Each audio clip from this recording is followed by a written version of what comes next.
Cumprimento a todos com a paz do Senhor. Quem está feliz com Jesus?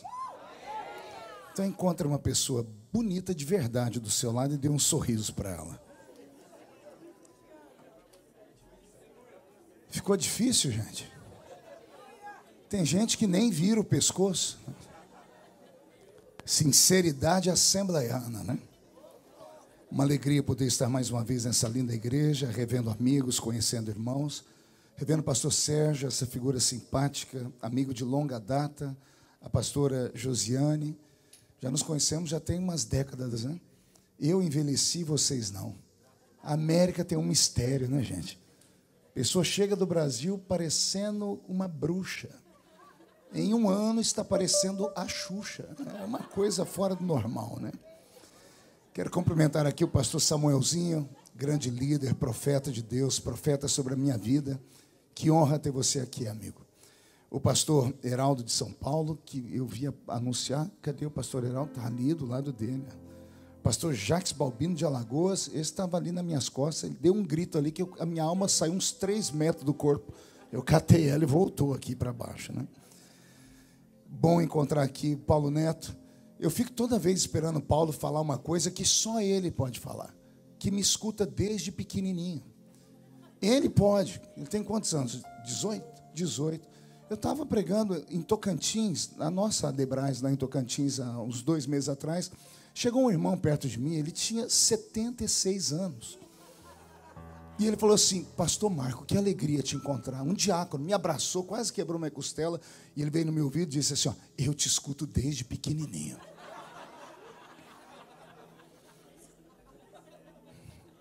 Eu falei: você tem certeza que sou eu? Ele disse: o senhor não é o Feliciano Amaral? Eu disse: não, Feliciano Amaral cantou na Arca de Noé para acalmar os animaizinhos daquela época, né? Mas tudo bem. Pastor Jonathan de Jacksonville. Cadê o pastor? Está aqui, Deus abençoe o senhor. E uma alegria estar aqui com o reverendo Duda Lisboa, acompanhado da sua esposa, a pastora Fernanda. Eles tiveram a graça de nos trazer aqui, viu, pastor? Estou muito feliz também que hoje, depois de alguns dias, o bispo Samuel respondeu o meu WhatsApp. Não, eu quase fui renovado, porque o bispo tem uma certa dificuldade em responder o WhatsApp, né? Ele falou: Marco, estou aqui, vamos nos encontrar. Achei que ia achar ele aqui, né? Mas com certeza amanhã devo encontrar ele por aqui. O bispo é um grande amigo. E todas as vezes que eu vou em todas as igrejas de Madureira, eu não me canso de dar um testemunho. Que no momento mais difícil da minha vida parlamentar, quando o teto estava desabando, eu era o inimigo público número 1 do Brasil, não podia andar, eu apanhava em avião, em shopping center, onde você imaginar. Um dia eu estava dentro do meu gabinete chorando, dizendo: eu não tenho coragem de sair do gabinete para ir para a comissão, porque eram ativistas pelos corredores da Câmara, a polícia legislativa tinha que me escoltar. Eu me lembro que nesse dia, eu chorando dentro do gabinete, entrou um senhor dentro do gabinete, me viu chorando, orou comigo, levantou meu queixo, limpou minhas lágrimas e disse: você está com medo, né? Disse: estou. Ele falou: pega no meu braço que eu vou andando com você. Só que não era um parlamentar, não era o líder da minha denominação, era o nosso bispo primaz, Manuel Ferreira. No auge dos seus mais de 80 anos, ele pegou no meu ombro e foi firme. Ele apanhou comigo no corredor. Chutaram a mim, o bispo, cuspiram na gente. E eu ia abaixar a cabeça e disse: levanta a cabeça, é por Jesus que nós estamos aqui. E eu nunca vou esquecer esse gesto, nunca, nunca, nunca, nunca. Então eu louvo a Deus pela vida de Madureira, né? Eu acho que eu sou mais Madureira do que Missão. Só não me aceito como membro, mas não tem problema, né? Nem tudo é perfeito. Abra sua Bíblia comigo no livro de Deuteronômio, no capítulo de número 34. Glória a Deus. Deus está aqui. Agora que eu estou lembrando aqui do pastor Jonathan de Jacksonville, o senhor foi quem me interpretou, né? Que eu passei uma vergonha no senhor terrível. Eu falava umas palavras, eu falei: isso ele não vai achar na língua. Eu falei para ele: fala giló em inglês. Não tinha giló, eu não sei o que ele aprontou lá, que os americanos arregalaram o olho. Eu quase perdi a metade da igreja por causa do giló. E a culpa foi dele, né? Deuteronômio 34. E então subiu Moisés das campinas de Moabe ao cume do monte Nebo, que está do lado do Pisga, que está de fronte de Jericó. E o Senhor lhe mostrou toda a terra de Gileade até Dan, todo Naphtali, a terra de Efraim, Manassés e toda a terra de Judá, até ao mar ocidental. O Neguebe e a campina do vale de Jericó, a cidade das palmeiras, até Zoar. E disse-lhe o Senhor: esta é a terra que, sob juramento, prometi a Abraão, a Isaque e a Jacó, dizendo: a tua descendência a darei. Eu te faço vê-la com os seus próprios olhos, porém não irás para lá.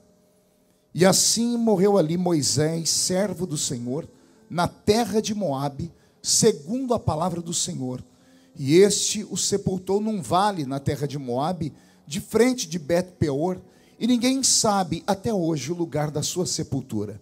Tinha Moisés a idade de 120 anos quando morreu. Não se lhe escureceram os olhos, nem se lhe abateu o vigor. Amém, igreja? Feche a Bíblia, coloque no banco, na cadeira, e pegue na mão da pessoa mais perfumada do seu lado. Eu tentei bonito, não deu certo. Perfumado deve ter alguém ainda. Isso, agora aperte a mão dessa criatura com carinho até ela falar aleluia. Pentecostal que não faz barulho está com defeito de fabricação, não é? Vamos orar mais uma vez? Senhor, nós te exaltamos, te glorificamos. Entendemos que dentro de alguns minutos e mais uma vez, esta igreja ficará pequena para o tamanho da glória que o Senhor vai mandar do alto dos céus. Os que vieram tristes começarão a saltar de alegria. Os que vieram se arrastando não voltam para casa se arrastando. Hoje voltarão voando nas asas de um novo tempo. E antes que eu comece a revelar os seus oráculos, cerque esta igreja com a sua presença. E num raio de 5 quilômetros, onde houver um demônio alojado, eu dou a esses demônios segundos para sumir de Orlando, porque se não sumirem, serão queimados pelo poder da sua glória que aqui será derramada. Rasgue os céus sobre a Debrasa aqui em Orlando nesta noite. Manda anjos de fogo descerem aqui. Que estes anjos desçam trazendo brasas de fogo nas mãos. Comecem a esparramar estas brasas entre nós. E onde houver um crente cheio do Espírito Santo, pega ele nesta noite, Jesus, e mostra o caminho da verdadeira e poderosa adoração.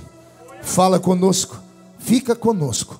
É o que eu te peço agora e sempre. E toda a igreja diz: os que podem, tomem o seu assento e dê a Jesus uma linda salva de palmas, porque Ele é bom, porque Ele é maravilhoso. Glória a Deus. Vou pedir ao meu amigo sonoplasta para me dar só um pouquinho de ganho de voz aqui. Aí você vai ganhar um beijo, viu? Eu estou vendo você rir. Pelo sorriso ele está carente, gente. Final do culto, todo mundo dando um abraço e um beijo ali no meu sonoplasta. É Wagner o nome dele? Do Vaso, eu entendi Wagner. Só entendi a primeira palavra, né? Amém, obrigado. Agora ficou legal. Se ficar assim até o fim, vai ser 42 beijos. Tá bom? Uma salva de palmas para o nosso sonoplasta. Glória a Deus. Eu estava pensando, pastor Sérgio, no que ministrar aqui nessa quarta-feira profética. Falei, com Paulo Neto vai ser meio difícil, porque o menino tem talento, né? Honra quem tem honra. E hoje eu conheci a mãe dele, que parece ser irmã dele, né? Falei para ele ali atrás, é sua mãe. Falei, você está mais velho do que ela, se cuida, né? É bom que a intimidade é isso, Paulo, é uma bênção, né? A gente vai falando as verdades, vai soltando uma coisa atrás da outra, né? E então eu comecei a observar a igreja. Eu sou pequenininho, mas dali eu conseguia enxergar por cima. Eu vi alguns ficando em pé, uns adorando. Daqui outros foram ficando constrangidos e foram ficando de pé também, não porque queriam, mas porque os outros ficaram de pé. Eu vi uns saltarem, eu ouvi línguas, reverendo Duda. Eu vi pessoas adorarem. Eu vi o grito do Jesus. É o Jesus ali, aquele moço da barba branca ali, meu grande amigo de longa data. Eu sou amigo de quando ele tinha cabelo, imagine, né? Aí viraram a cabeça dele de cabeça para baixo, não entendi nada. O Jesus dá lugar hoje, viu? Porque todo lugar que ele está perto de mim, ele me incendeia, né? Então eu fiquei imaginando, por que alguns entre nós não conseguem se soltar numa reunião como essa? E aí eu já estava preparando uma mensagem daquela, né, assembleiana, regada a chicote. Mas aí o Senhor puxou a minha orelha ali, Samuelzinho, e me fez lembrar de histórias. E o que mais tem o velho pregador é história para contar. Me lembrei que uma vez, no auge do ministério, Eu pregava e plantava bananeira, eu dava golpe de Kung Fu no púlpito. Um dia um irmão perguntou se eu tinha recebido o espírito do Bruce Lee, né? Porque eu era fervoroso, né? Hoje pergunto, pastor, o senhor esfriou, o senhor não dá mais grito, nem golpe de Kung Fu. Eu falei, se eu der um golpe daquele, trava a coluna, né? São 23 comprimidos para dormir, eu tomo. A idade chegou, eu envelheci. Então o vaso não tem mais aquela habilidade, mas o coração do vaso ainda é mesmo cheio, com fé. Só que agora veio a maturidade nos dá muitos ensinamentos. E um deles foi num culto em que eu estava pregando, eu estava virado no giraia. A igreja foi ao terceiro céu e voltou, teve uns que ficaram por lá. Foi uma glória daquelas que o povo perdeu o rumo de casa, mas tinha uma viva alma, uma criatura, que não se movia. E ela estava, parece que de propósito, plantada bem na minha frente, no meu rumo. E como eu vi que eu atingi todo mundo e não atingi aquela criatura, eu comecei a alfinetar, né? E comecei a soltar os meus jargões pentecostais, que hoje são copiados pelo mundo todo. E eu comecei a falar e nada movia aquela mulher, nada movia o coração dela. Ela parecia que estava perplexa, perdida, uma cara de paisagem, um olhar perdido. Terminou o culto, os irmãos vieram tirar foto, e uma pessoa veio me pedir oração. E quem era? Ela, a dita cuja. E ao invés de humildemente perguntar para ela qual era o problema dela, não, eu soltei os cachorros. Eu falei, a senhora ficou o culto inteiro me desafiando, a senhora acha que eu não vi? Eu vi a senhora de braço cruzado, me olhando com esse olho arregalado, a senhora não deu um glória a Deus, eu pedi para ficar em pé, a senhora não ficou, eu pedi para olhar para a esquerda, a senhora não olhou, para a direita, a senhora não fez nada. A senhora paralisada estava e permaneceu o culto inteiro, e agora vem me pedir oração. Ela só deu um suspiro assim, e disse, eu enterrei meu único filho ontem, pastor. Que vergonha. Que vergonha. E na hora eu me coloquei no lugar dela e disse, se eu tivesse enterrado meu filho ontem, eu não estava aqui.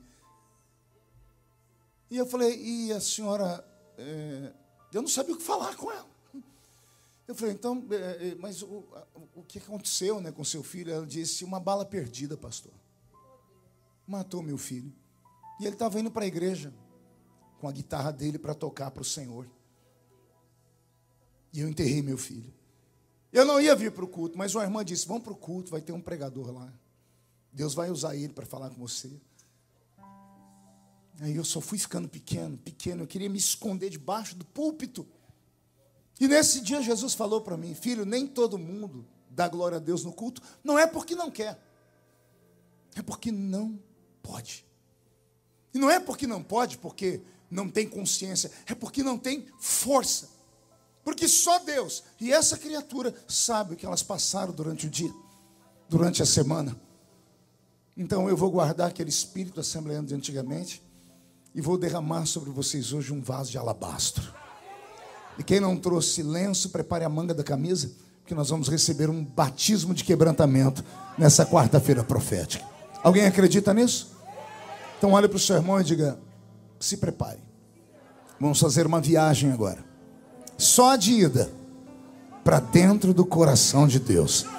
Só quem quer ir comigo nessa viagem, dá mais um grito de glória a Deus, por favor. Me acompanha aqui no teclado o pastor Roberto Marinho, grande amigo, meu discípulo, meu companheiro de viagem há 14 anos, né, Roberto? Roberto trabalhava aqui nos Estados Unidos com o pastor Benny Hinn, aí deixou o pastor Benny Hinn para trabalhar com o pastor Benny Ruim, né? Que sou eu. Obrigado, viu, Roberto? Roberto, mude a música. O texto que eu li é um dos textos mais estranhos da Bíblia. É um daqueles textos que nós não queremos ouvir ninguém pregar. Porque é um texto de falência. É um texto de um herói que termina sem um troféu. É um texto que termina com a história de um dos maiores personagens bíblicos, e por que não dizer o maior de todo o Velho Testamento, o grande Moisés, que até hoje é reverenciado pelos hebreus. Eu estava em São Paulo visitando uma fábrica, e lá um irmão me encontrou, me deu um abraço, a diretoria toda reunida, eu fui como deputado, e aí ele me contou uma história que eu fiquei assustado. Havia um dos grandes chefes ali da empresa que fez um grande trabalho, e o trabalho chamou a atenção, que era uma multinacional, E os donos saíram de Jerusalém e foram conhecer a empresa. E quiseram saber quem é que tinha feito aquele grande feito. E trouxeram o empregado na frente deles. Quando falaram para os judeus que o nome dele era Moisés, eles não pegaram na mão dele e mandaram ele embora do trabalho. E olha que ele fez um trabalho incrível. E eu perguntei ao irmão por quê, e eles disseram: nenhum judeu deixa que coloque o nome de Moisés em alguém, pelo respeito que teve o profeta. Tamanha era a unção e a autoridade que estava sobre esse homem. É desse homem que eu quero falar nessa noite. Aqui no capítulo 34, é o último capítulo do livro de Deuteronômio, o último livro do Pentateuco, o último livro escrito por ele mesmo. Moisés escreveu os primeiros 5 livros da Bíblia, mas também escreveu vários salmos, não sei se você sabia disso. Ele é escritor, era poeta, era profeta, era líder, foi o primeiro legislador de Israel. É ele quem escreve a Constituição Federal dos Judeus, que é o Decálogo, acompanhado das 613 leis estabelecidas no livro de Levítico. Esse é o homem que vai nos dar um ensinamento terrível nessa noite. Imagine que esse homem que passou 120 anos neste mundo, e não houve um dia sequer, em 120 anos, em que ele tivesse paz. Para falar da história dele, eu tenho que voltar lá no Êxodo, lá no capítulo 2, quando o faraó decretou a morte de todos os meninos dos hebreus. Ele é de uma família diferenciada. Ele faz parte da tribo dos levitas, diga comigo, levitas. Moisés era da tribo dos levitas. Ele era filho de Anrão e de Joquebede. Joquebede e Anrão, esse casal simpático que também vai nos dar ensinamentos aqui. Esse casal que viveu nesse tempo em que Faraó havia determinado a morte dos meninos. Interessante, os meninos poderiam morrer, as meninas não. Mas esse Faraó não era bonzinho. Ele estava apenas lançando luz para que os judeus não fizessem um motim, não criassem uma guerra civil, porque se ele decretasse a morte de todos os filhos, haveria uma guerra. Mas sabendo ele que a cultura do Oriente Médio era assim, quando nascia um menino, o pai era aplaudido pelos amigos e ele amava a esposa. Quando nascia uma menina, o pai sentia vergonha. Até os dias de hoje, judeus ortodoxos, lá em Israel, aqueles que usam aquele cabelinho amarrado aqui do lado da cabeça, quando nasce uma filha, antes dele fazer qualquer coisa, ele vai até a sinagoga pedir perdão a Deus pelo pecado que ele cometeu. Porque eles vivem ainda num tempo antigo, onde o machismo imperava sobre aquele povo. Então, olha a inteligência, a sagacidade desse faraó. Se for menino, mato. Se for menina, vive. Então, ele não era tão ruim assim. A notícia se esparramou entre todo o povo. E o povo começou a dizer: mas se é menino, tem morte. Se é menina, pode viver. Mas o pai não quer ser pai de menina. E como não há método contraceptivo inventado ainda, como não há como escolher o sexo da criança, ele mandou uma mensagem subliminar para toda a nação judaica. A mensagem era essa: vai acabar a nação. Porque nenhum pai vai deixar que o seu filho se case. Porque se o filho se casar, eles vão ter um filho. Se for um menino, será assassinado, terá sangue sobre a sua mão. Se for uma menina, vergonha. Então ninguém quer nem o assassinato, nem a vergonha. Faraó, com um só lance, em uma só tacada, ele paralisou 11 tribos de Israel. Quantas tribos eu disse? Mas Israel não tinha 11. Tinha quantas? Teve uma tribo que ele não conseguiu paralisar. A tribo dos levitas. Porque a Bíblia diz: e veio um homem da tribo de Levi, e desposou uma mulher da tribo de Levi.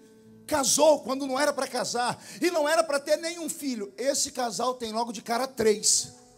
Um para glorificar o Pai, um para glorificar o Filho, e o outro para glorificar o Espírito Santo. Só pode ser isso. Nasce o primeiro filho, Arão. Nasce a segunda filha, Miriam. E vai nascer a rapinha do tacho, que vai se chamar Moisés. Então imagine você que, quando isso aconteceu, criou-se um tumulto, porque a distância de idade entre Moisés para Miriam eram 8 anos, de Miriam para Arão eram quase mais 10 anos. Moisés nasceu num período pesado. A família, Anrão e Joquebede, quando eram mais jovens e tiveram os 2 filhos, tiveram habilidade para esconder 2 crianças. Em especial o primeiro, porque era o menino, não podia nascer mais menino. Mas agora, esse Moisés não estava nos planos. Eu quero que você imagine a cena. Eu vou pintar um quadro e você vai desenhando ele comigo. Eu quero que você veja uma multidão, quase que sem poder contar. São mais de 3 milhões de hebreus trabalhando escravizados sobre as chibatas dos soldados de Faraó. Eles estão construindo o Egito antigo. Eles estão trabalhando naquele deserto. Eles estão trabalhando nas plantações. Eles estão tentando fazer alguma coisa à beira do rio Nilo, sempre debaixo da chibata. O alimento deles era uma lavagem que sobrava da mesa dos soldados do Egito. Porque eram muitos soldados. Para cuidar de 3 milhões de escravos, precisariam de pelo menos 500 mil soldados. E 500 mil soldados tinham que ser muito bem alimentados. E o que restava da mesa deles se acrescentava água, a água barrenta do Nilo. E era esse o pagamento de todos os hebreus no final do dia. Hebreus que trabalhavam de 14 a 16 horas diárias, debaixo de um sol que durante o dia chegava a 54 graus. Não havia pele, não havia saúde que conseguisse dar a eles sustância. E quando estavam envelhecendo e morrendo e adoecendo, ainda vivos, eram jogados dentro de covas, que eram chamadas de Sheol, ou Hades, criadas do lado de fora das grandes cidades, fossas, onde jogavam defuntos e aqueles que estavam entre a vida e a morte, e não tinham piedade. Um escravo não tinha valor nenhum. E eu quero que você veja 2 escravos chegando no final do dia, esbaforidos, cansados, envelhecidos, enrijecidos, com seus corpos cadavéricos, queimados do sol, um homem e uma mulher, entrando em uma tenda pequena, uma tenda fétida. Nela só tem uma pequena mesa de madeira, uma espécie de lamparina, um pequeno menorá. Em cima da mesa, eles vão colocar 2 cuias, que foi o pagamento do dia. Dentro das cuias tem uma lavagem. E os 2 agora estão comendo, olhando para o chão, porque deitado em meio a trapos de pano, tem um menino e uma menina. Eles estão comendo, ele está comendo com muita violência, está com muita fome. A mulher mexe aquela sopa. E eu imagino ela dizendo assim: querido, não consigo comer. E eu imagino ele dizendo: mas mulher, você trabalhou como eu, mas meu estômago está embrulhando. Mulher, marido, eu acho que eu estou grávida. Mas de novo, eu imagino ela falando: não fiz sozinha, é nosso. Mas não tem mais nem menos, o Senhor deu, vamos adorar. Mas você tem consciência que a gente já não tem mais a força como antes? Nossos vizinhos enterraram seus filhos. Dependendo do que nascer do seu ventre, a nossa família inteira estará sofrendo. Vamos orar então, para que não haja sofrimento. Como é que a gente ora, Arão? Vamos pedir a Deus para mandar uma linda menina. Mas mulher, mais uma. Eu já passei vergonha com a Miriam. Homem, ou é ela, ou é a morte. E por 9 meses, eles oraram pedindo uma menina. Pastor, isso é invenção sua? Não, é a conclusão que eu cheguei. Pergunte por quê. Você já viu um pai e uma mãe esperar uma criança e quando a criança nasce não tem nome? Você já viu um pai e uma mãe trazer à vida um filho ou uma filha e não saber que nome colocar neles? Porque quem colocou o nome Moisés não foi a mãe dele, nem a família dele. Quem colocou o nome Moisés? Quem se lembra? A filha de Faraó. Por que foi ela que colocou o nome no menino? Porque o menino não tinha nome. E aí começa a divagação e o pensamento desse pastor. Por que as pessoas não colocam nome em um filho? É o único caso da história que eu conheço. Tem casos paralelos também. Quando há uma gravidez indesejada e o homem que fez não quer nem saber. Ele ignora, ele foge, ele muda de telefone, ele muda de cidade, muda de endereço, porque ele não quer nenhum tipo de contato, porque contato traz intimidade. E a intimidade, afeto. Só se coloca nome em uma coisa quando você quer criar afeto. Só memorizamos nomes de pessoas quando temos afetividade com ela. Quantas pessoas passam por você e você encontra elas depois, você fica até com vergonha que você não lembra. Mas alguns você memoriza na hora. Porque os que você memoriza, você criou afetividade com eles. Anrão e Joquebede oraram 9 meses por uma menina, acreditando que Deus iria ouvir. Mas chegou o dia do parto. Quem vai fazer o parto é uma parteira egípcia. Ela é treinada e ela tem uma ordem: se for menino, use essa sua adaga, essa sua faca, que você vai usar para cortar o cordão umbilical, e corte a cabeça dele, corte a jugular dele. Menino não pode viver, não entre os hebreus. Se for menina, deixe que eles convivam com a vergonha. Joquebede está dentro da tenda. As hebreias davam a luz de cócoras, agachadas. Do lado de fora está Anrão, segurando a mão de Arão e Miriam, e os 3 estão orando, acredito. Daqui a pouco um grito estridente de dor, porque as entranhas de Joquebede se rasgaram. E de repente, junto com um grito de dor, um choro de bebê. E de repente um outro grito: não! Penso eu em Anrão entrando dentro da tenda para saber o que era o não que saiu da boca de Joquebede. E lá está a parteira com uma faca no pescoço da criança. E Joquebede, com suas entranhas dilaceradas, ajoelhada, implorando a parteira: não, não mata. Não mata. Não se sabe o porquê. Não eles, nós sabemos. Que houve algo no coração daquela parteira, acostumada a matar bebês, uma abortista de carteirinha. Quando ela pegou aquela pequena vida na mão, o coração dela se sacudiu. Veio sobre ela um temor. Um temor que não veio da horizontal. Um temor que veio da vertical. Alguém lá em cima, acima das estrelas, estava olhando para aquela criança. E alguém lá em cima determinou que aquela criança iria viver. Quem pode matar aquele que Deus escolheu? Quem pode dizer não para aquele que Deus disse sim? Quem pode derrubar aquele que Deus levantou? Quem pode tirar aquele que Deus colocou? Esta palavra é para você, porque se existe um lugar de gente sofrida, não é entre nós que viemos aqui de férias, passear, viemos pregar e cantar e voltamos, Paulo. É desses homens e mulheres que vieram morar nesse país. São raríssimos os casos de pessoas que entram aqui para surfar no restante da vida. A grande maioria. Eu digo isso porque frequento essa terra há mais de 25 anos. Todos os anos pregando aqui, já preguei aqui umas 200 vezes. E eu conheci pessoas, ainda conheço, de vez em quando encontro um ou outro dos mais velhos. São tão poucos os que sobreviveram às lutas, né, Jesus? Que passaram por violência aqui, não é, Sérgio? Nós conhecemos. Se tem um lugar de sofrimento esta terra, ela manda leite e mel para nós que estamos aqui em visita. Mas quem está aqui sabe como é difícil viver aqui. Como é difícil suportar. Alguns ainda entraram pela porta. E aqueles que entraram pela janela. E aqueles que entraram por outro lado, que ficam sofrendo, agonizados. E ficam andando por essas ruas com temor. Não são nem brasileiros e nem americanos, porque são brasileiros, mas não estão no país, lá no Brasil. Não são americanos, mas estão aqui. Vivem ansiosos, numa angústia terrível e tremenda. E às vezes ficam até se questionando: será que eu fiz certo? Eu entrei lá pelo médico, será que eu fiz certo? O Senhor me mandou hoje aqui para te dar uma resposta. Eu te queria aqui, diz o Senhor. E não importa, e não questione os meus métodos. A uns eu trouxe pela porta, outros eu trouxe pela janela. E daí? Eu sou dono da casa inteira. Eu tinha pressa em te trazer para cá, porque aqui era um lugar onde eu iria te treinar, porque chegará um dia que você vai ser erguido, e eu vou te levar de volta naquele lugar, mas não humilhado, de cabeça baixa. Eu vou te levar por cima da carne seca. Se tem um brasileiro que entende essa linguagem, cata ela, põe no coração. E agora não dá um grito não, dá um berro de glória a Deus aqui, porque eu quero ouvir. Grandes chamadas têm grandes preços. Grandes histórias têm muitas vertigens.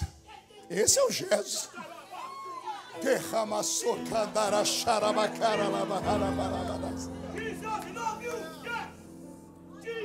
Você que não compreende ou não passou pelo vale, fique em silêncio, vai absorvendo só. Eu olho para a história de Moisés e começo a compreender porque ele foi o maior. Porque ele foi testado no ventre da mãe dele. Só que eu tenho uma coisa para dizer a alguns aqui, pergunte o quê? Levante a mão direita, passe um carinho nas costas do irmão, diga: vai doer um pouquinho. Mas é só um pouquinho. Moisés não é o único que sofreu dentro da barriga da mãe, não. Aqui dentro tem gente que sofreu também. Tem gente aqui que foi criado sem pai, sem mãe. Tem gente que foi testado pela vida. Eu nasci com 8 buracos nessa cabeça, feito pela agulha de tricô da minha mãe. Minha mãe tinha uma clínica de aborto. Era maestrina em assassinar bebês. E o dela não conseguiu. O dela não deu conta. Ela usou tudo que ela tinha. Dos remédios, dos matos que ela usava lá para fazer incenso, as coisas, tudo. Ela usou de tudo. E esse não deu conta. A última vez, vindo do médico, o médico disse, não tenta mais porque está encaixado. Se morrer, morre você também. Minhas tias disseram que ela chegou em casa brava, gritando, falando palavrões. E não havia nenhum crente na minha casa. Mas não precisa ser crente para ver um milagre em andamento. Uma tia minha falou, se esse aí não morre é porque alguém lá em cima não quer que ele morra. Que Jesus arranque do seu coração essa história de que você é filho de uma mãe solteira, de que você é filho de um aborto mal feito, de que você é filho de um método contraceptivo que não deu certo, que você é filho do carnaval, que você é filho de uma aventura. Não! Você é um sonho de Deus encarnado. Deus te queria, Ele tinha pressa. Não me interessa o método que Ele usou. Me interessa é que você nasceu. E depois que você nasceu, deu um nó na cabeça do diabo. Eu vou ser abusado nessa noite. Eu vou falar algo aqui que talvez isso foge até a nossa consciência humana. Eu não duvido de que o dia, ou amanhã, ou a noite, ou a tarde, em que você foi fecundado no óvulo de sua mãe, Deus estava assistindo tudo de camarote. E sabe o que Ele fez? Ele viu você lá dentro, tentando chegar no óvulo. Oh, meu Deus. Bora para a ciência? Um homem planta em uma relação sexual pelo menos 200 milhões de sementes. Só uma consegue nadar e chegar no óvulo. O que para nós parece ser algo tão pequeno, da entrada do corpo da mulher até o útero dela, pelo tamanho que você foi plantado, o tamanho que você era apenas um gameta, seria como se você estivesse saindo de uma natação da praia do Rio de Janeiro até o Canal da Mancha, na Europa. Só que não é uma natação onde você está numa raia com 10 nadadores. Você está aqui e tem 100 milhões para cá, 99.999.999 outros aqui, está você aqui. E alguém vai dar um tiro e todo mundo vai pular para nadar. Só um vai chegar do outro lado. Eu estou com o corpo todo arrepiado. Olha o que o Senhor me manda te dizer. Você já nasceu com uma faixa aqui, ó. Campeão. Ah, vou falar de novo, você não entendeu.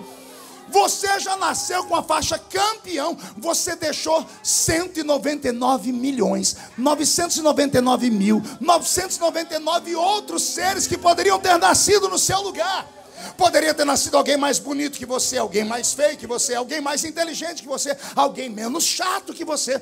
Poderia ter nascido alguém menos cri-cri do que você. Poderia ter nascido um homem em vez de mulher, poderia ter nascido uma mulher em vez de homem, poderia ter nascido alguém que fosse inventar a cura do câncer. Mas não, Deus estava te olhando. Pastor, isso é invenção sua, né? Não é. Salmo 139, verso 16. Tu me sondas e me conheces, desde que eu era pequeno e sem forma. O meu anel é pequeno, mas tem forma. Esse pinguinho, essa gotinha de cristal na orelha da sua filhinha é tão pequenininha, mas ela tem forma. O grão de mostarda é minúsculo, mas tem forma. Davi está dizendo, o Senhor me conhece desde que eu não tinha forma nenhuma. Davi disse, o Senhor acompanhou quando eu entrei dentro do ventre da minha mãe e saí nadando. Eu era o menor. Eu era o menor. Eu era o estranho, eu era do cabelinho enrolado. Porque Davi nasceu com o cabelo enrolado, era louro, numa família onde só tinha gente caucasiana. A Bíblia chama ele de menino de olhos brilhantes, olho claro, verde ou azul, numa família onde todo mundo só tem olho preto. Os irmãos são gigantes. Samuel chegou e disse, já tenho o rei para substituir Saul, porque Saul era mais alto, acima do ombro do que todos. Não era, Deus não deixou o primeiro, nem o segundo, nem o terceiro. Deus travou, falou, Samuel, para, você está olhando a aparência. Eu quero alguém que tenha coração de rei, não aparência de rei. Tem um que eu escolhi. Eu quero que você receba esta palavra. Você não é uma obra do acaso. Você é um sonho, é um projeto de Deus. Deus te enxergou, Ele viu algo em você que eu ainda não vi. E por isso às vezes eu fico com raiva, mas eu não vi o que Ele viu. Senhor, eu não consigo, eu sou pentecostal, mas eu vou fazer o quê? Tem uns aqui, isso aqui eu sei que não estão sofrendo, mas estão me olhando com a cara feia, parecendo que foi batizado num pote de vinagre. Aí o Senhor diz, mas não foi você que escolheu eles, fui eu, então eu tenho que ficar quieto. Mas tem outros que estão aqui nesta noite, que vieram aqui porque Deus queria falar no pé do seu ouvido. O Senhor me mandou te dizer, eu te escolhi e isso é o suficiente. Se alguém crê nisso, não dá um grito agora não. Dá um berro de glória a Deus, por favor. Desculpe, mas eu tenho que mexer na sua história. Sabe aquela reunião informal de família, quando você ainda podia em corpo presente, agora por teleconferência? Reuniu família é só para passar vergonha na gente. Só se fala do passado. E aí começam as histórias que as tias contam. Esse menino quase morreu. Quem tem um quase na vida? Deixa eu ver. Caiu dentro da cisterna. Caiu a televisão em cima dele. Caiu de cima do cavalo. Estava quase afogando. Foi no terceira vez que eu achei ele dentro da água. Quantos aqui tem histórias assim? Você acha mesmo que foi um quase? Não foi um quase. O Senhor tinha um plano na sua vida. E por que eu já sofria, pastor? Porque o diabo pegou Deus te olhando. Deus estava lá vendo seu pai amar sua mãe, ou violentar sua mãe, ou estuprar sua mãe, não sei. Deus estava te olhando. E o diabo conhece o olhar de Deus. De vez em quando Deus paralisa tudo para olhar alguém. Está escrito. Viste tu, meu servo Jó? De vez em quando Deus paralisa para olhar a vida de alguém. O diabo viu Deus te olhar. E isso deixou ele enfurecido, porque ele sabe que você é um perigo. Você é um elemento surpresa. O diabo não quer que você descubra quem você é de verdade. Porque se ele descobrir quem você, ou se você descobrir o que ele já sabe, e olha que ele não tem dom de revelação, ele é um psicólogo. Você acorda de manhã, olha a sua filha, você sabe que não dá para dar nem bom dia, porque você fez a leitura. Se você tem habilidades como essa, imagina o diabo que esteve aqui com o primeiro homem. O diabo sabe que aquele que tem uma vocação divina, a aura dele é diferente. Tem algo, tudo na vida dele funciona diferente. Você nunca se perguntou por que as pessoas têm inveja de você? Vai lá, as pessoas têm inveja de você, todo mundo fala de você. Alguns pensam que o seu nome é osso para ficar na boca de cachorro. Te perseguem por tudo, você não tem onde cair morto com de lá vivo. Mas não é inveja do que você tem, eles têm inveja do que você é. E o que é que eu sou, pastor? Você é aquilo que você ainda não descobriu. Você tem um magnetismo pessoal. Você tem uma unção diferenciada. Você já viu pessoas cantarem, pessoas pregarem, mas você percebeu que tem uns que quando agarram o microfone muda o ambiente ou não? Lá na minha terra tinha uma irmãzinha dizendo assim, tem uns que são xodóis de Jesus. Alguém lembra de xodói? Aqui tem uma meia dúzia de xodói que eu estou vendo aqui. Tem algum xodó de Jesus aqui? Tem alguém que se sente um xodó? Pois bem, onde você chega, você rouba a cena. Não é que você não quer, você tem essa liderança. O Senhor te levantou para isso. E o diabo vive pisando em cima de você, te humilhando, usando as pessoas para te caluniar. E você vai se entregando aos poucos. O Senhor me trouxe hoje aqui para te dizer, 2024 não. Esse ano você não vai aceitar mais afronta. Esse ano quem viver verá para ver onde Deus vai te colocar. Vai haver um reboliço em Orlando, vai haver um reboliço na Flórida. Nem que Deus tenha que te tirar desse estado e te levar para outro, te trazer de outro para cá. Não me interessa, eu sei que o Senhor Deus vai colocar você em destaque. Porque Deus não fala com quem está ausente, Ele só fala com quem está presente. Quem sente que a palavra é para ele aqui? Então reage, pelo amor de Deus.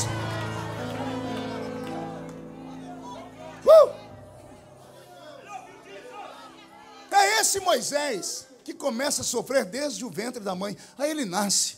Você já parou para pensar como foi os primeiros 3 meses dessa criança ou não? Porque com 3 meses a mãe tentou se livrar dele.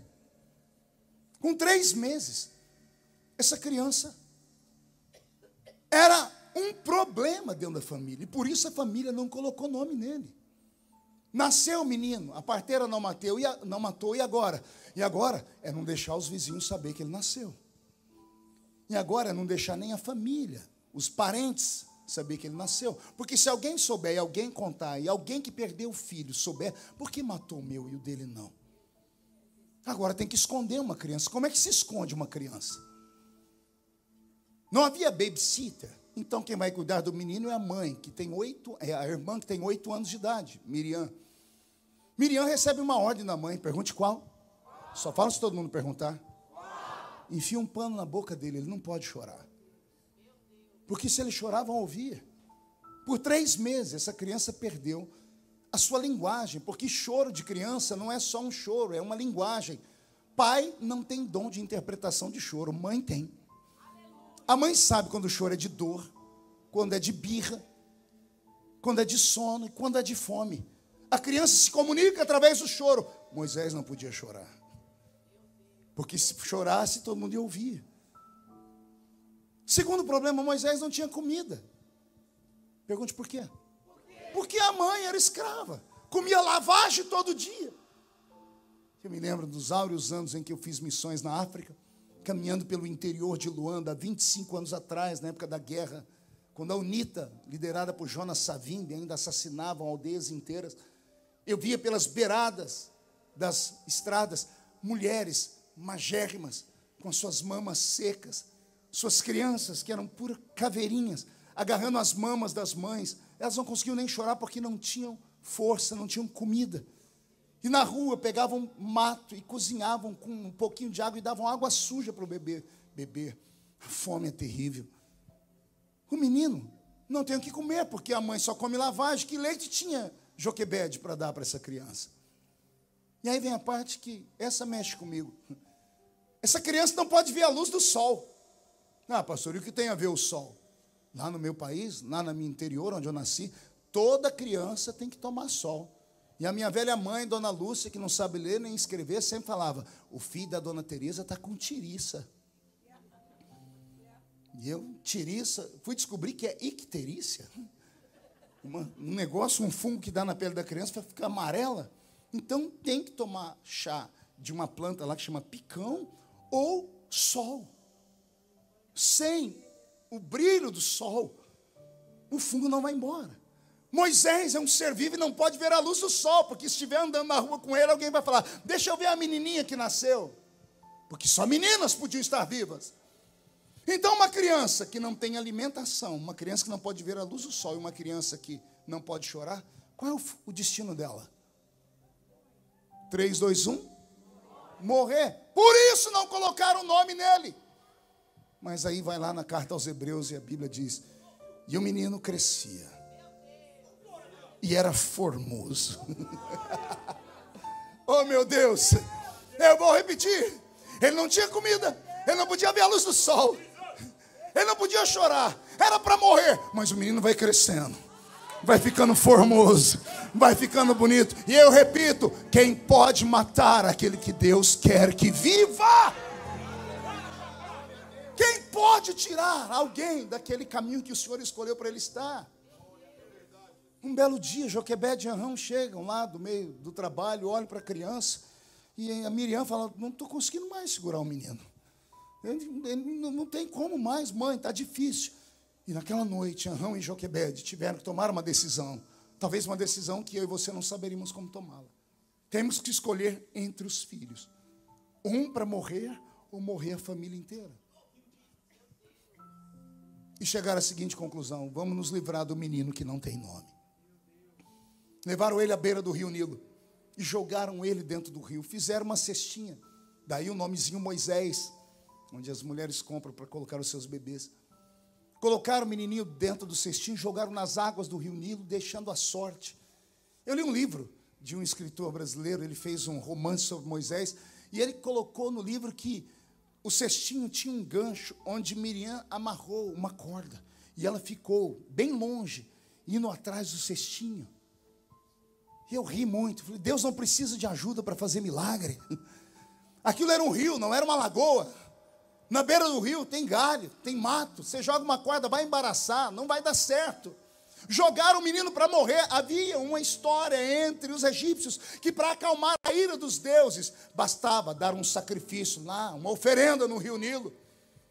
Penso eu que Joquebede disse: Senhor, eis aqui o meu sacrifício para ti, porque eu não tenho como cuidar. Ao invés de jogar o menino nas águas, fez um cestinho. Se algum dia você for lá em uma caravana, peça para o guia falar para você: onde é que diz a tradição aqui que colocaram Moisés? E se prepara para dar glória a Deus. Pergunte por quê. Porque é um rio, o rio tem correnteza.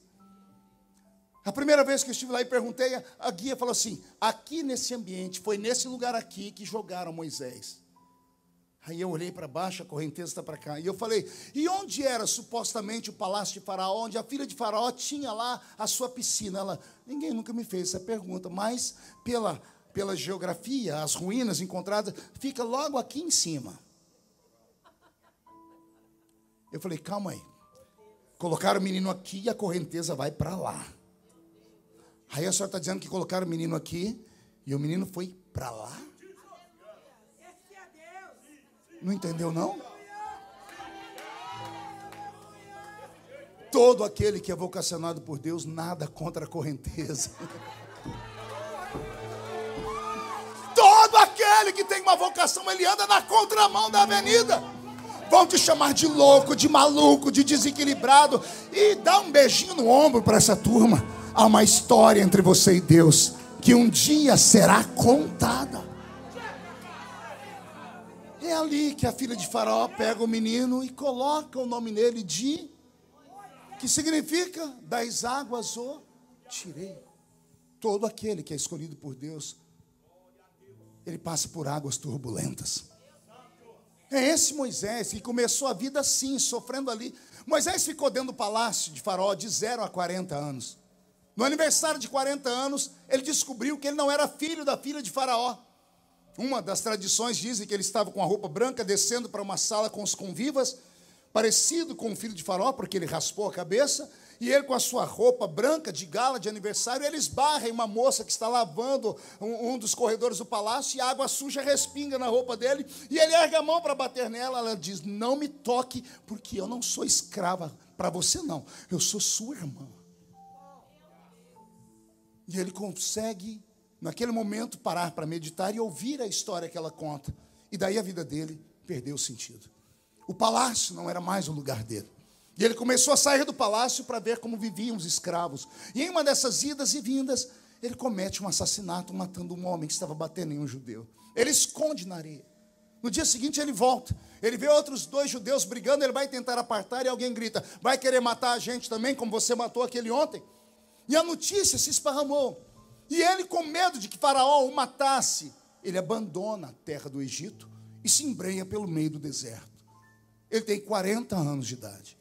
Então eu chego à seguinte conclusão: que de 0 a 40 anos de idade, ele viveu pensando que era alguém. Filho da filha de Faraó. Mas com 40 anos de idade, ele se viu um assassino. Foi para o meio do deserto. E ele começou a viver a vida dos mortais. Ele teve que trabalhar, aprender a guerrear, aprender a brigar, aprender a pastorear ovelhas, a ver a sua pele mudar de cor, porque agora ele está sendo queimado pelo sol. Ele é um fugitivo, ele é um assassino. E aí o que eu vou contar agora já foi cantado aqui. Ele tem 80 anos. Quantos anos? 80. E ele vai fazer uma coisa, só quem lê a Bíblia, pastor Sérgio, com uma lupa, para enxergar essas coisas. Ele pega as ovelhas do seu sogro Jetro e vai pastoreá-las em Midian. Só que Midian não tem relva, Midian não tem pastos, só tem montanhas. Quem é que vai pastorear a ovelha em montanha? Não tem capim para dar a ovelhas em montanhas. Eu tenho um pensamento, posso estar errado, mas é meu. Moisés tem 80 anos de idade. Ele regulou o retrovisor da vida. Ele olhou para trás e sentiu tristeza. Porque com 80 anos de idade, ele percebeu que ele não era ninguém. Só sofrimento, só pancadaria. Deus levou ele ao limite das feridas da emoção. No alto de Midian, digo eu, não a Bíblia, Moisés subiu para se despedir da vida. Não tem outra explicação, não tem nada lá naquelas montanhas. Não tem como pastorear ovelhas na montanha. Ele escondeu um lugar para se esconder. E lá no alto da montanha, se despediu das suas ovelhinhas. Ele pegou o cutelo.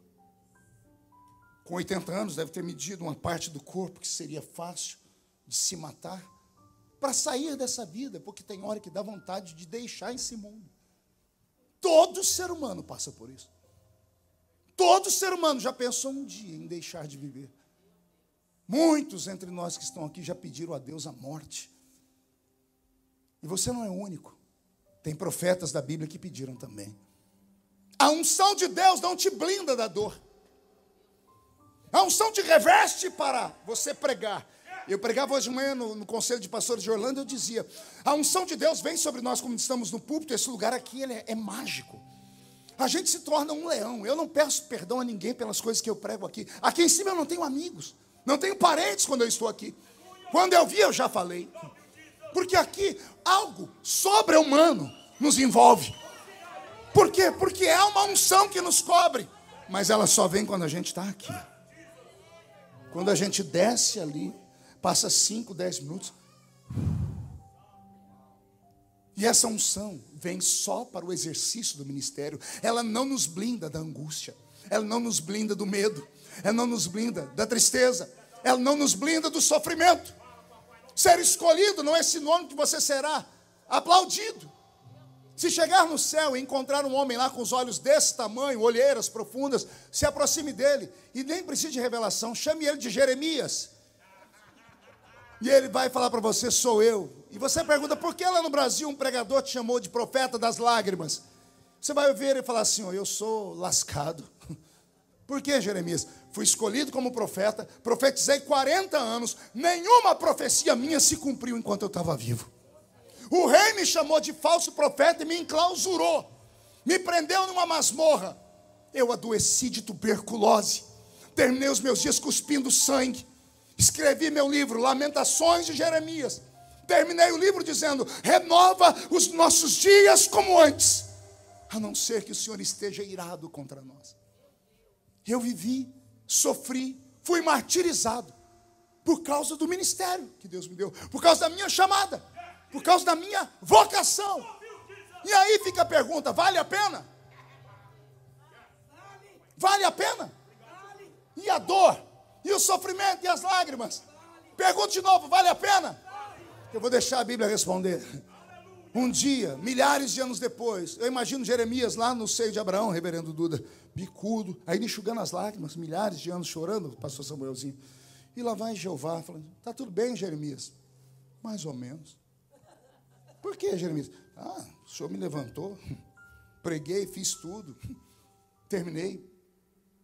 A vida agonizando, Senhor. Nada do que eu falei se cumpriu. Senhor, não valeu a pena. Eu imagino Deus falando assim, Jeremias, dá uma olhadinha lá na terra agora. Olha quem está andando lá, que lá chama-se Yeshua. É o meu filho. Olha o que vai acontecer agora. Imagina Deus mexendo os dedinhos e Jesus parando, dizendo assim, quem dizem os homens que eu sou?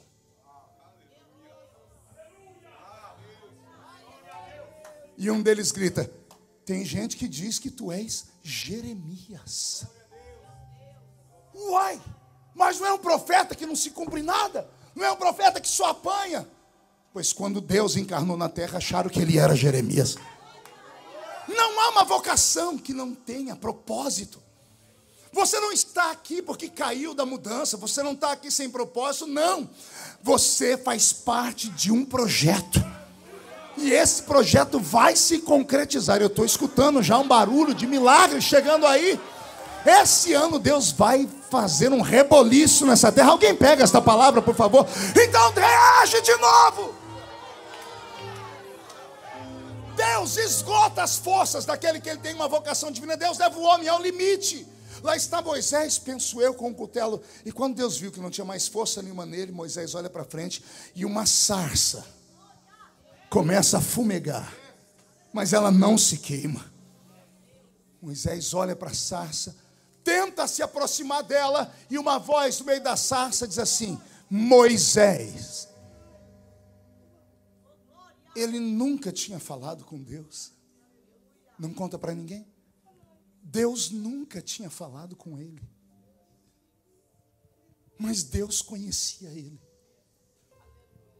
Experiência do velho pregador. Deus fecha os lábios, mas ele nunca fecha os olhos. Deus fecha os lábios, mas nunca fecha os ouvidos. O silêncio de Deus não significa que ele te abandonou. Ele está impedido de interferir na sua história, porque se ele interferir agora, o que ele tem para a sua vida, que é muito grande, não vai acontecer. Por que você acha que Deus virou as costas para Jesus quando ele estava no alto da cruz? Por que você acha que Jesus gritou, por que me abandonaste? Deus virou as costas, porque se ele ficasse olhando para Jesus mais um pouquinho, ele arrancava Jesus da cruz. E se ele tirasse Jesus da cruz, todos nós estávamos condenados. Por causa daquele sofrimento, nós estamos vivos aqui hoje. Deus não tem falado com você só por isso, mas ele não perdeu o controle da sua vida. Você está na palma da mão de Deus. Acredita no que eu estou dizendo. Eu não estou falando que eu ouvi alguém pregar, eu estou falando que eu vivo. Tudo comigo vai para o Jornal Nacional. Você já viu quantas histórias sobre mim? Quantas conversas? E olha eu aqui.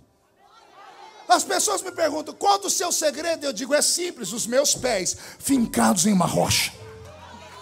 E eu sei que o meu Redentor vive. E eu sei que a minha chamada não veio da horizontal, veio da vertical. Porque o que o homem dá, o homem toma. Mas aquilo que Deus dá, dá para nascer um macho que tome.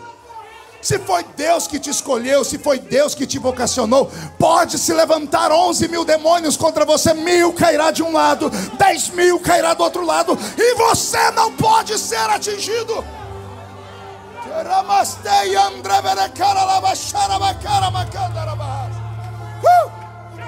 Aleluias!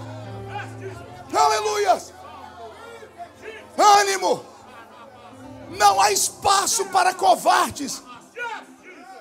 O covarde amarra a mão de Deus. A única força capaz de colocar as mãos de Deus para trás é a covardia. O Senhor Jesus disse, não pude operar aqui porque vocês não creram. Tiveram medo da sua religião, dos seus líderes religiosos e não quiseram me seguir. Vocês amarraram as minhas mãos. Deus ajuda o fraco.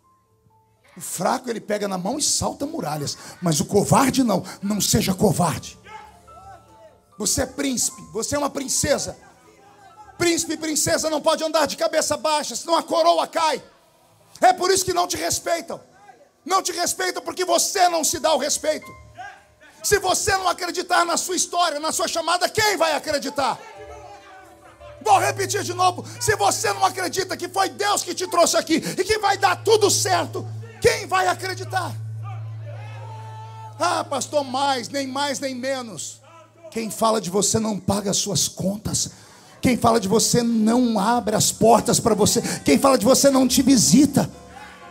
É por isso que quando eu estou na presença de Deus, eu não estou nem aí para quem as pessoas pensam que eu sou. Eu me entrego, eu pulo, eu grito, eu falo em línguas. Não é para você, é para Ele. Eu danço, eu corro. Corre mesmo, Jesus. Pula que deixa de chamarem de maluco. As pessoas não sabem o que estão perdendo. Se você sentisse o que Ele está sentindo, você ia correr com Ele também. Por quê? Porque a alegria do Senhor é a nossa força. Eu estou ouvindo barulho de espadas acima do teto desta igreja. Demônios e anjos estão degladiando e eu já sei de quem é a vitória. A vitória é de quem tem uma vocação divina e acredita que tudo que está passando foi o Senhor quem permitiu, ou foi o Senhor quem mandou. O diabo até queria, mas ele não pode enfiar a mão na sua vida nem na sua história. Não pode. Você acredita nisso? Aquele ser daquela sarça se apresentou a Moisés. Moisés disse, qual é o seu nome? Ele disse, eu sou o que sou. E ali nasce um ministério de prodígios aos 80 anos. Murcha a barriga, estufa o peito. Olha para quem está do seu lado e diga, essa bananeira ainda vai dar cacho. Pegou aí, Samuelzinho? Essa bananeira vai dar cacho de novo. Quem foi que disse que acabou? Quem pode colocar um ponto final onde Deus ainda está escrevendo? Homens colocam vírgula, ponto e vírgula, até um hífen, mas ponto final, só a caneta dele. E ele está me mandando te dizer: levanta, come esta palavra e com a força dela caminha mais 40 dias. E daqui 40 dias a gente se encontra de novo. E o Senhor vai te fortalecer de novo. E quem viver, verá para ver o que Deus fará na sua história. É esse Moisés que vai fazer prodígios e maravilhas. É esse Moisés que vai lutar. Esse Moisés tem um sonho nobre. Diga comigo, um sonho nobre. Beto, me dê o seu melhor agora. É esse homem que agora, no auge dos seus 120 anos, acorda de manhãzinho para pegar o maná. 5 horas da manhã, 5:30. Que velho não dorme direito. Estou entendendo isso agora. É sério. Ele vai pegar o maná e ele escuta uma voz: Moisés. Fala, meu amigo. Moisés, eu preciso falar com você aqui no meu escritório. Sério, senhor? Sério, Moisés. Aí, aqui. O senhor tem paciência comigo? Por quê, Moisés? Já tem tempos que eu não subo aí. E daqui aí são 7, 8 horas. E eu já não sou mais aquele garotão de 80. Agora eu estou com 120. Sem problema, Moisés, eu te espero. Se eu posso levar Josué? Hoje não. Ficou Josué lá embaixo. E lá vai o velho Moisés subindo. Aquele cajado de prodígios agora virou uma espécie de bengala. Ele está lá no alto da montanha. Quando ele chega bem lá em cima, o Senhor diz: tudo bem, meu amigo? Tudo bem, Senhor. Fala comigo, Moisés. O que o Senhor quer que eu fale? Me conta aí alguma coisa. Ô, Senhor, está difícil. 40 anos. Tive que enfrentar minha irmã, meu irmão, quiseram tomar o ministério. Esse povo vê milagre e não acredita em milagre. Um dia te glorifica, no outro dia quer adorar bezerro. Um dia me chama de profeta, no outro dia me chama de homem. Senhor, está difícil, são 40 anos, Senhor. O Senhor foi dar aquela palavra para cada dia de murmuração, 1 ano preso aqui nessa terra. O povo murmurou 40 vezes, 40 anos estamos aqui. Você ainda sonha, Moisés? Sonho, Senhor. Com o que você sonha? O meu sonho é nobre. Eu sonho em ver a sua nação, os seus servos, os seus filhos, habitando numa terra que mana leite e mel. O que você vai fazer quando chegar lá, Moisés? Ah, Senhor, posso escolher? Claro que pode, você pode. Se tem alguém que tem direito, é você. Senhor, eu quero escolher um lugar onde tenha um pouquinho de água, um matinho verde. Moisés, sim, Senhor. Olha para frente. Estou olhando. O que você vê? Só nuvens. Ô, Moisés, desculpa. E agora? Eu vejo uma terra. Desenha ela, Moisés. Senhor, aquilo azul lá que parece espelho é água? É água, Moisés. É ali que você quer fazer a sua casa? Sim, Senhor, é ali. Vou mandar os filhos de Bezaleel e a Oliabe, os engenheiros, fazerem uma cadeira de balanço para mim. Vou ficar curtindo ali, Senhor, o resto dos meus dias, vendo os meus netos, os meus bisnetos, pescando um peixinho. O meu sonho é entrar na terra prometida, Senhor. Moisés, quanto tempo você acha que dá daqui até lá? Meus cálculos, 3 dias. Senhor, que terra é essa? Senhor, que terra é essa? É a terra, Moisés. Não brinca. Não estou brincando. É a terra que o Senhor prometeu. É a terra que eu prometi. Aquela que eu estou lutando há 40 anos. É ela, Moisés. Senhor, meu coração está acelerado. Senhor, então me deixa descer. Me deixa pedir para os filhos de Coate, aqueles que levam a arca sobre os ombros, que preparem a arca da aliança. Me deixa pedir para que os levitas preparem as trombetas, as roupas brancas. Permita-me, Senhor, que eu peço às meninas que ensaiem aquela dança de Miriam, quando atravessou o Mar Vermelho, cantando: só o Senhor é Deus. Permita-me preparar um culto. Calma, Moisés, abaixa a adrenalina. Fala comigo mais um pouquinho. O que o Senhor quer, Senhor? Moisés, oi, Senhor. Imagina o céu em silêncio. Sim, Senhor. Moisés, fecha os olhos. Fechei, Senhor. Abra os braços.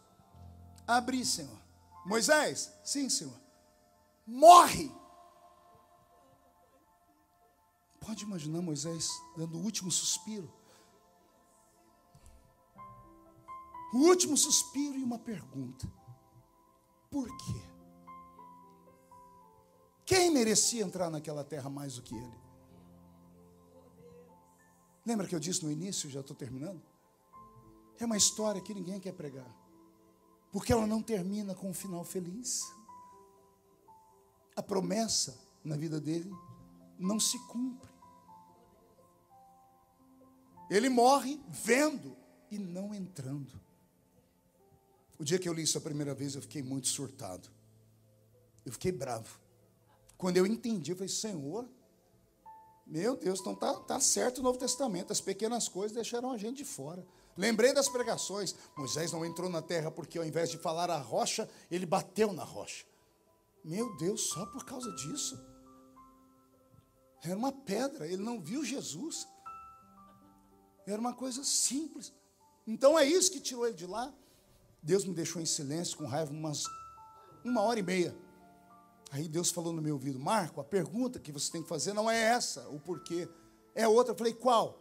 A pergunta é, quanto tempo ele ficou morto? Aleluia. Medita aí.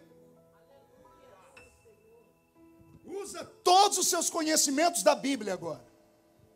Deus matou ele, sim ou não? A Bíblia diz que Deus o sepultou, sim ou não?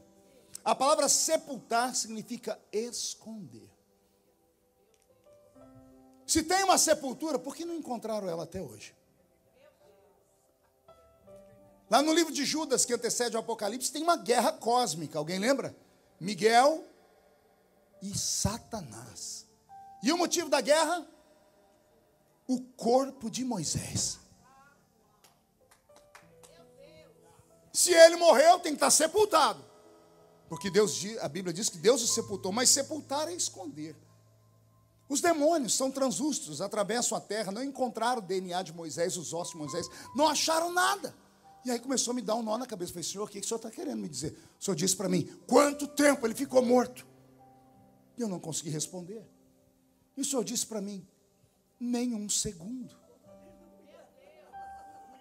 Porque eu realizo sonhos.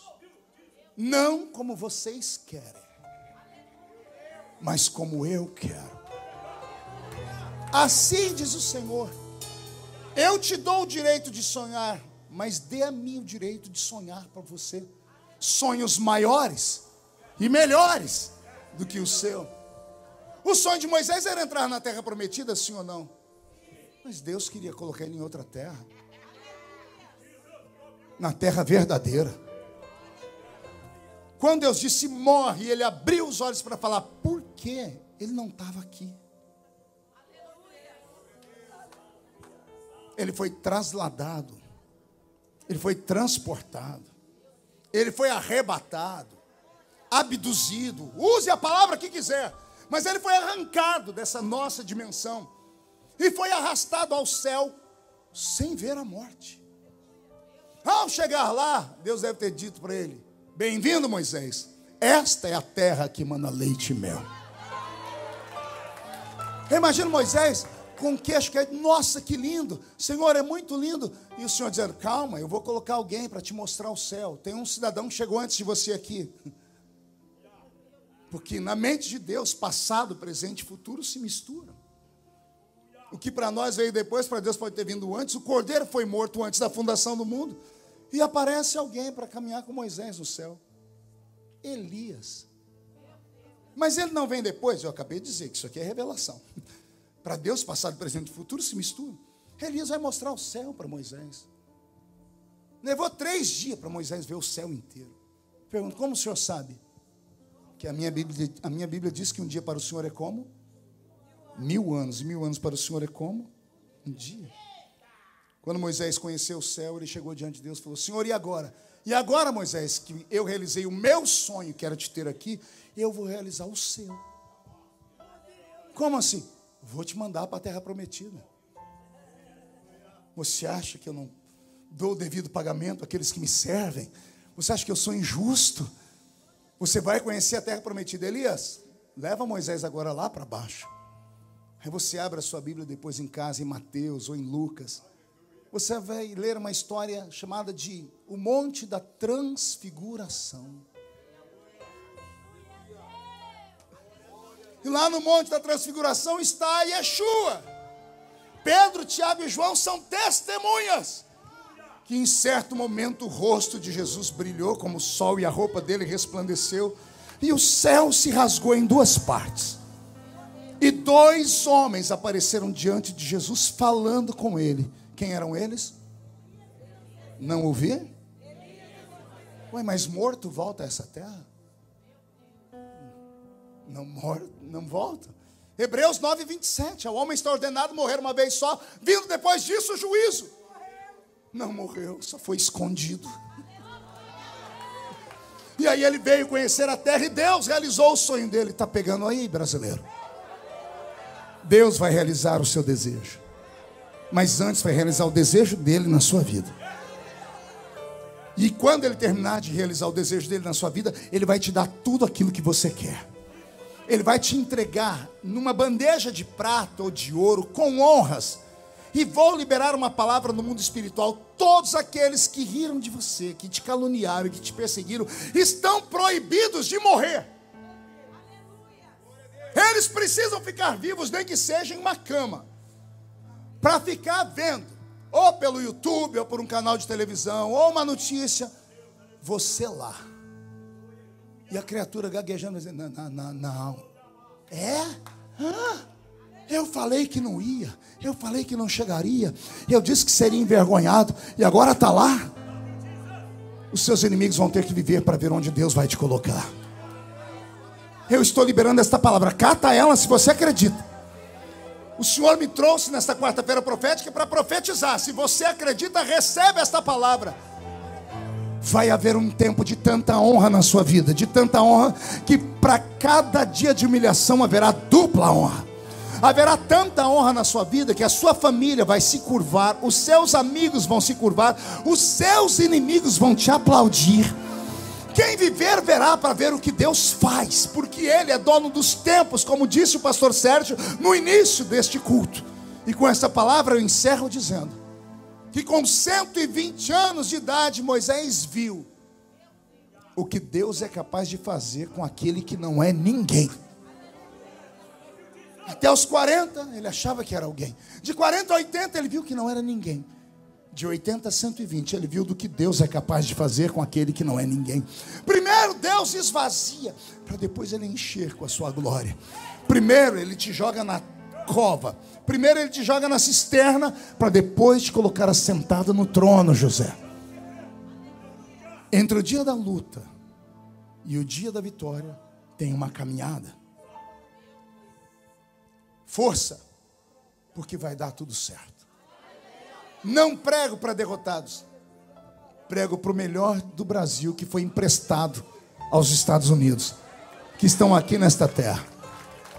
Não estou falando para o resto, nem para o lixo, eu estou falando para a nata da sociedade brasileira que foi enviada para cá, por um tempo, porque está chegando a hora do Senhor te levar lá, não para ficar, só para os seus inimigos verem. Só para você sorrir um pouquinho. E eu vou te deixar um pedido meu para terminar. Pergunte qual? Lembra-te de mim quando entrares no teu reino. Fica de pé comigo.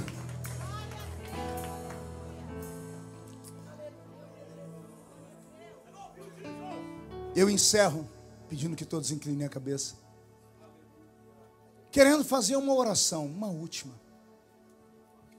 Eu queria orar só com pessoas que estão aqui nesta noite, que estão passando por processos violentos, dores profundas, calúnia terrível,